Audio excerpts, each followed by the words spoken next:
Good morning. This is the Rip. Actually, one of our cooler mornings so far. I'm actually wearing a hoodie. Well, today, supposedly a lot of food stamps, EBT, didn't go out today because of the government shutdown. I'm kind of pro and con on some of that stuff. Is the fact that I have seen abuse with food stamps. I've known people what they do, and I've also seen people who need it. I've seen some people who get like $1,400 a month on food stamps, and that's ridiculous because most people aren't going to eat that much. So, of course, they do other things with it. If you're getting government money, I'm sorry, I just don't believe you need sodas and stuff. You should actually have.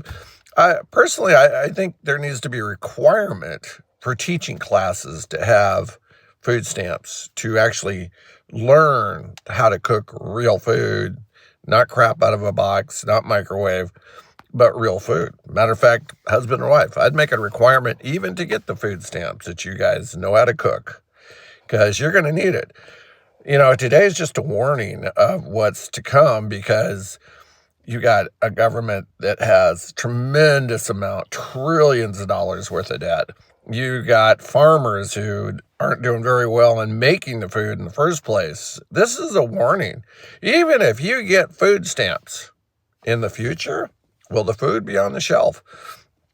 There's a lot of stores that are in trouble right now because of the rising cost of inflation, workers, some of the state regulations and how much they have to pay those workers, and sick time and insurance, and it's just adding up. There's so many different costs colliding right now, and it's going to be bad.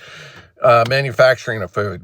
As these guys can't seem to make the money, Del Monte, a 100-year-old company, is going under. They're calling it quits.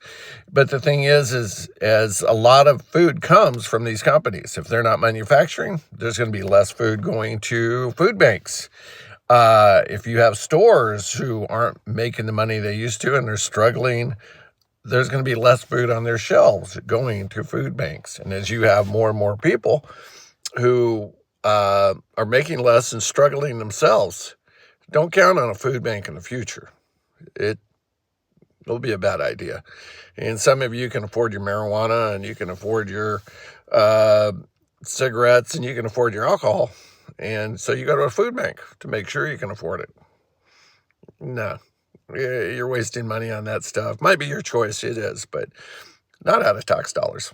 So some of those things I don't agree with. And just be cautious. It's getting bad.